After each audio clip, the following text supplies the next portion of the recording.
News Channel 5 Network. This is OpenLine.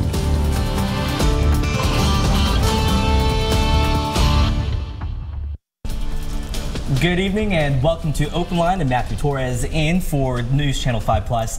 We were talking about a topic. Of course, it is the holiday season, which means a lot of people are out on the roads this season, and sometimes safety isn't always on people's mind. And so we have a variety of guests with us today to talk about just how you can keep yourself safe and keep others safe as well while being out on the roads. And to my left, we have the Lieutenant Bill Miller with the Tennessee Highway Patrol.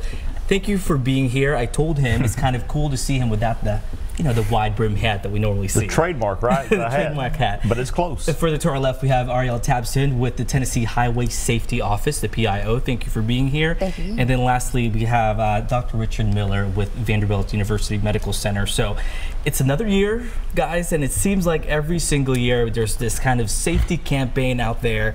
Be safe out on the roads. And that statement is kind of pretty self-explanatory. People should know that, but it seems like every single year that doesn't always stick to people's minds. For you, being with THP, I guess what's the biggest problem out there? Trying to just really break through the mindset that many people have, is that it won't happen to them. The tragedy that happens so often across Tennessee roadways or in our communities, it's that mindset, well, it's somebody else, and it can never hit close to home. And we really need people to understand that it's tragedy does not discriminate against anyone. It can happen at any given time to any one of us. So we just need everybody to just really partner with us for safety. And with the Tennessee Highway Safety Office, part of your job is to market and let people know about the dangers and really any campaign. What is something new that you guys are doing? Yes, well, currently we are preparing for Booze It and Lose It, which we do annually during the holiday season to remind people not to drink and drive. So beginning December 14th up until New Year's Day, January 1st of 2019, you're going to see an increase of saturation patrols, high visibility enforcement, meaning a lot more law enforcement officers out there, because they're going to be looking for not only drunk drivers, but people who are drugged as well. So, and that is what encompasses the impaired driving campaign. So we want to just remind everyone to read your prescription bottles and understand how you're taking your medications and whether or not you can mix them with alcohol. Be careful how many drinks you're taking and how many shots, and just be aware of your surroundings at all times, and always have a plan to how to get home safely. And Dr. Miller, speaking of just the medicine, the medical side, what often do you see, I guess, the culprit behind some of these crashes, some of these deaths? Well, clearly during the holiday season, alcohol plays a huge part. With the ability to have Ubers and Lyfts, I think all of these people should really be smart about going to parties. There's lots of holiday season cheer, but it can end in tragedy if you're not smart about making good decisions. So the biggest culprit is alcohol, but distracted driving is also a huge problem, and we constantly see people on their cell phones while they're driving, walking in the streets, and that can end up in a tragedy as well. I like how you mentioned there's the Uber and Lyft. I can't even imagine society nowadays without these ride-sharing services. In fact, for those, make sure to tune into News Channel 5 at 10. Our Jason Lamb is actually doing a story. People who go to a party, they start drinking. Who is at fault if that person actually, gets into a crash? If they leave your party and, unfortunately, if they get hurt or die. Do you guys know the answers to that? Well, one thing we're also seeing, when people go to these parties or they go out to, for a night out in town where they're going to be consuming alcohol, is they're pre-drinking before they go. It's so expensive. You hear that from so many people. It's so expensive to go to a club or to a bar and pay the price that you pay at that establishment. So they will drink before they leave. So they don't really quite understand how that metabolizes in their system. So, but yes, if you go to a party, or you go to a bar and you're overserved, then there is some liability that can be placed against the homeowner if they allow you to drink and drive and leave. That person can also be charged with DUI by allowing. If you knowingly let somebody drive away or ride and drive with someone who has been drinking, then yes, there is liability. So it really affects anyone. It's not just the person behind the wheel, but it truly impacts everyone. So if anyone does have any questions or any comments, feel free to call the number on your screen. That's 615 737+ will be here for at least the next 55 minutes. I want to talk to you, just let's throw some statistics out there. I know we always talk about it every year, but how many deaths so far out on Tennessee roads? Do we have those numbers yet? We do. We're nearing 1,000 deaths in Tennessee this year, and unfortunately, we had 3 today in one crash in Cheatham County. Right. And when we talk about numbers, that's really just not. We don't want to talk about numbers specifically because it's not a number that we're reflecting. It's human lives. That's really what's being talked about and it's really being discussed. So when you see stats and you hear certain numbers, it kind of falls on deaf ears as sometimes with people. So that's what we want to communicate and make it more just appeal to the human side of your nature and not just the mathematical or the number equation side and think, oh, that's, you know, there's 934, 935 today, or we're getting close to 1,000, we're reaching that number. But that's not what we want to convey. When you see these numbers on the overhead signboards or as we're discussing today, we want you to understand that that's a family that's been affected, that's going to be affected for life. That they've lost a loved one. Many times they lose more than one loved one in one crash. Those are empty seats around the table. And here it's Christmas, it's a time for celebration and joy, and there's so many Tennessee families that just do not have joy in their heart and in their life right now because of something that really, in most instances, can be and should have been avoided. Is the problem getting worse, or is it getting better, or is it stagnant? What do we know? Well, with the Tennessee Highway Patrol, we are very proactive in our enforcement. Very proactive in our enforcement. We do not sit back and react, and that's the way we were many years ago. But in 2010, we started a new mindset, just a reset with how we approach law enforcement, how we approach traffic enforcement. We created a predictive analytics software with IBM, and it's about anywhere from 70 to 72% accurate in its predictions, and it predicts where hazardous events are going to take place on Tennessee roadways. It takes all of your historical data from crashes, property damage crashes, injury, fatal crashes, and also alcohol and drug related arrest. So with that being said, it gives you a model and tells you, almost like if you're looking at Google Earth, it tells you on the map, shows you on the map in color code where the hot spots are.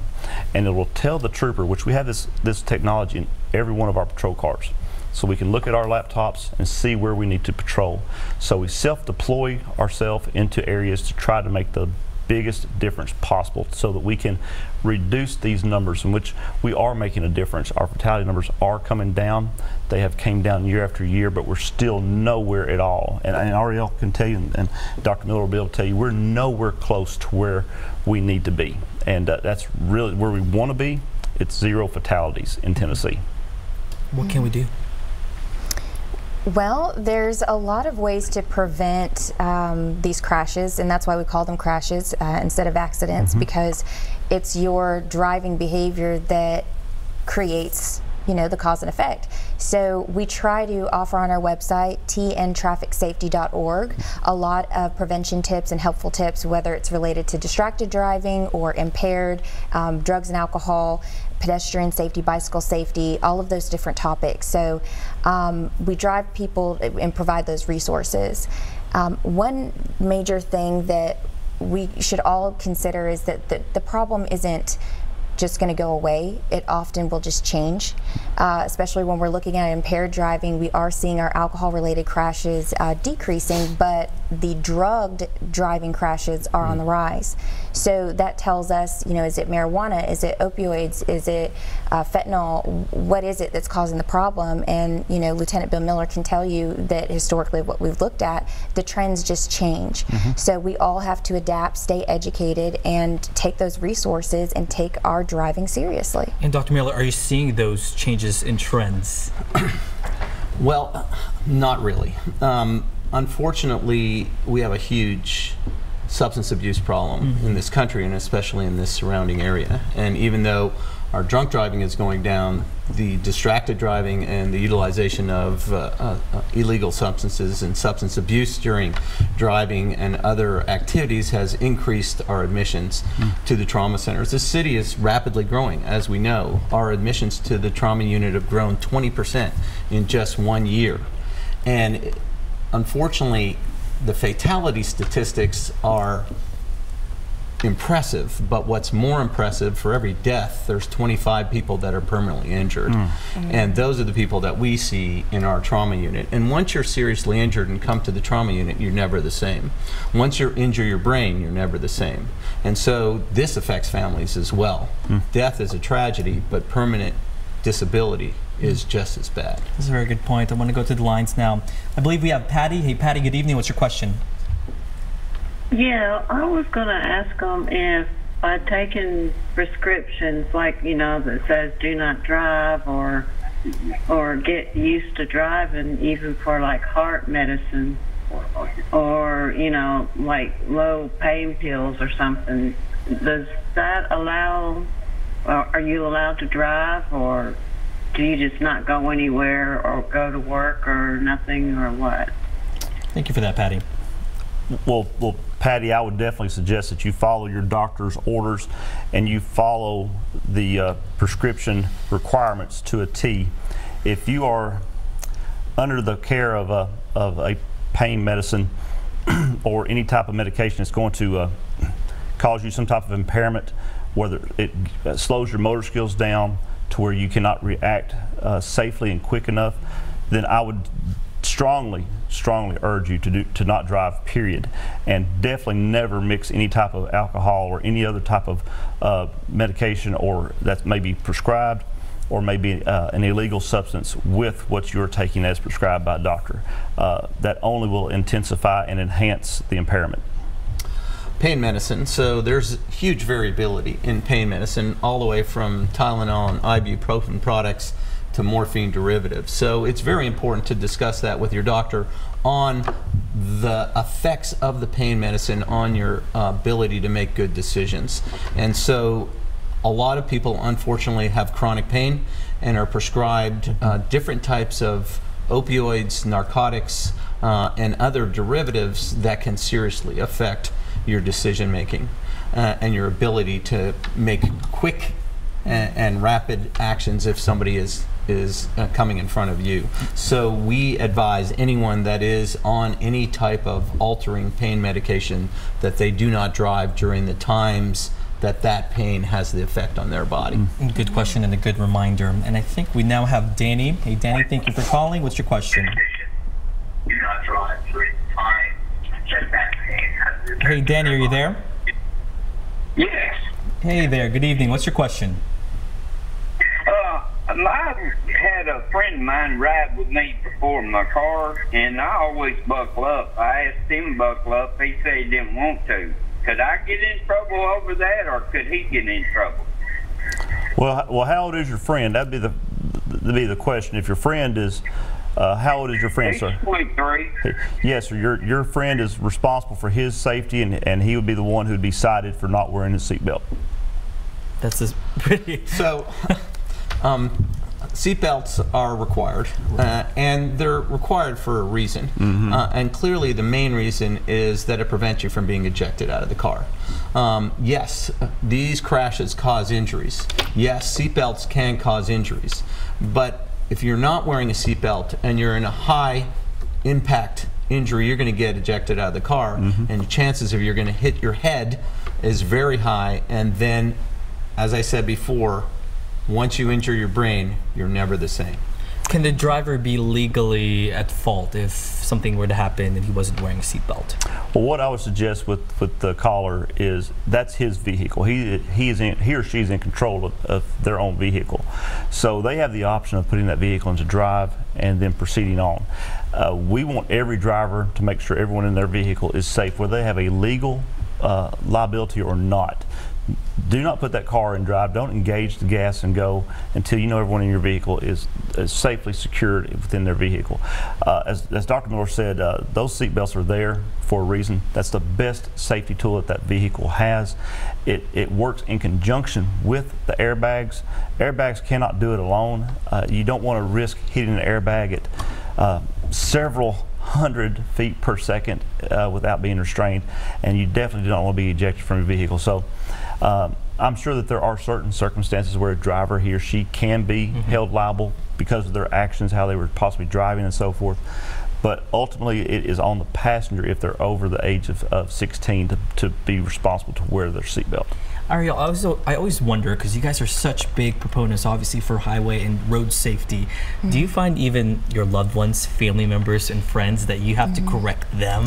Oh yes, oh yes. The more education I receive in my role and just in my job experience, it's really opened my eyes to the people around me. And Mom, don't hate me, but I'm constantly reminding my mother not to drive distracted and to always wear a seatbelt and all those things. And so it kind of gives me the mindset of thinking of that generation and what they were taught and what that education level was, and just thinking about how recent some of our laws are, and our seatbelt laws and child passenger safety laws. Those are fairly recent, within the last 30 to 40 years. So, you know, when you think about the people around you, your friends and family, you have to think about, you know, what knowledge do they have? How recent is their driver education?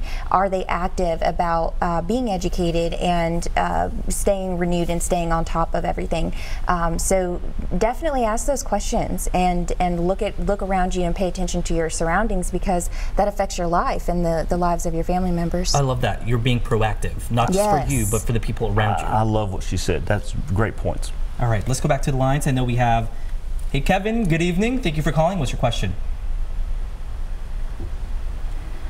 Hey Kevin, are you there?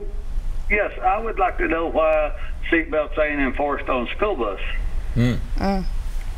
Well, federal law simply does not require school buses to be installed with seatbelts. That's not a federal mandate.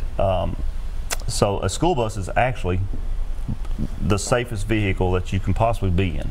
There are so many safety mechanisms that are designed and built into the construction of the bus that that simply passenger cars just do not have. But with that being said, it is a federal law, it's not a state law. But state legislatures have talked about it. They have talked about it. They can, on state levels, they can go back and retrofit school buses, but that is on a state level, individual state level. All right, perfect. Hey Karen, thanks for calling. What's your question? Hey Karen, you there?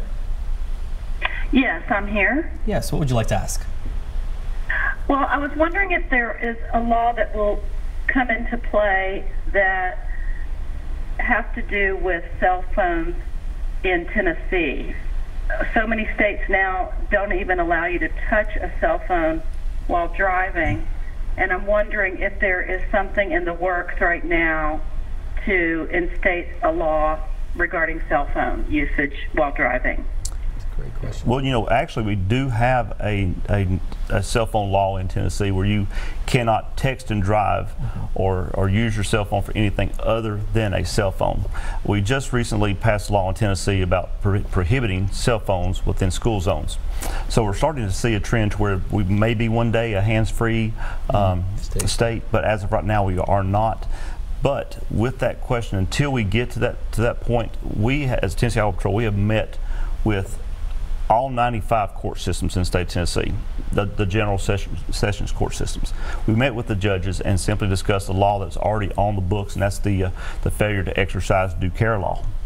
And what that law simply states is that you as a driver, you are required to give full attention to the safe operation of your vehicle to prevent possibly being involved in a crash.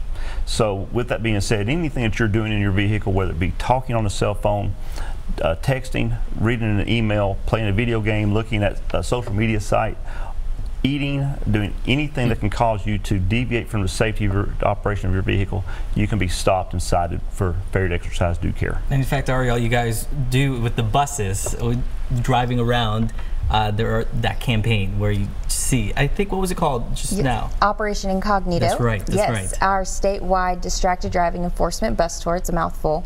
That we've done 4 times in the past 2 years, and it's been very effective. We've increased our citation numbers. The first year we issued 224, and in November 2018 we issued a total of 3,377 statewide.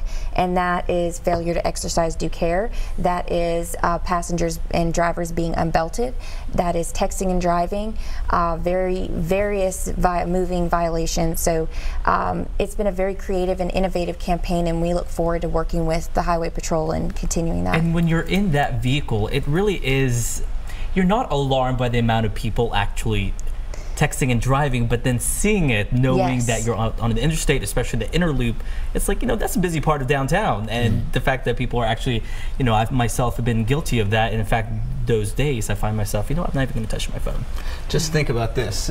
Every time you look at a text and you're driving, you're crossing a football field before you pay attention again. I believe that. That's So exactly correct. actually now we have more injuries that come to the trauma center from distracted driving, texting and driving, and doing all the other things that Lieutenant Miller said than drunk driving. Wow. Great questions. Again, if you have a question or comment, just make sure to call 615-737+. We'll have more after the break.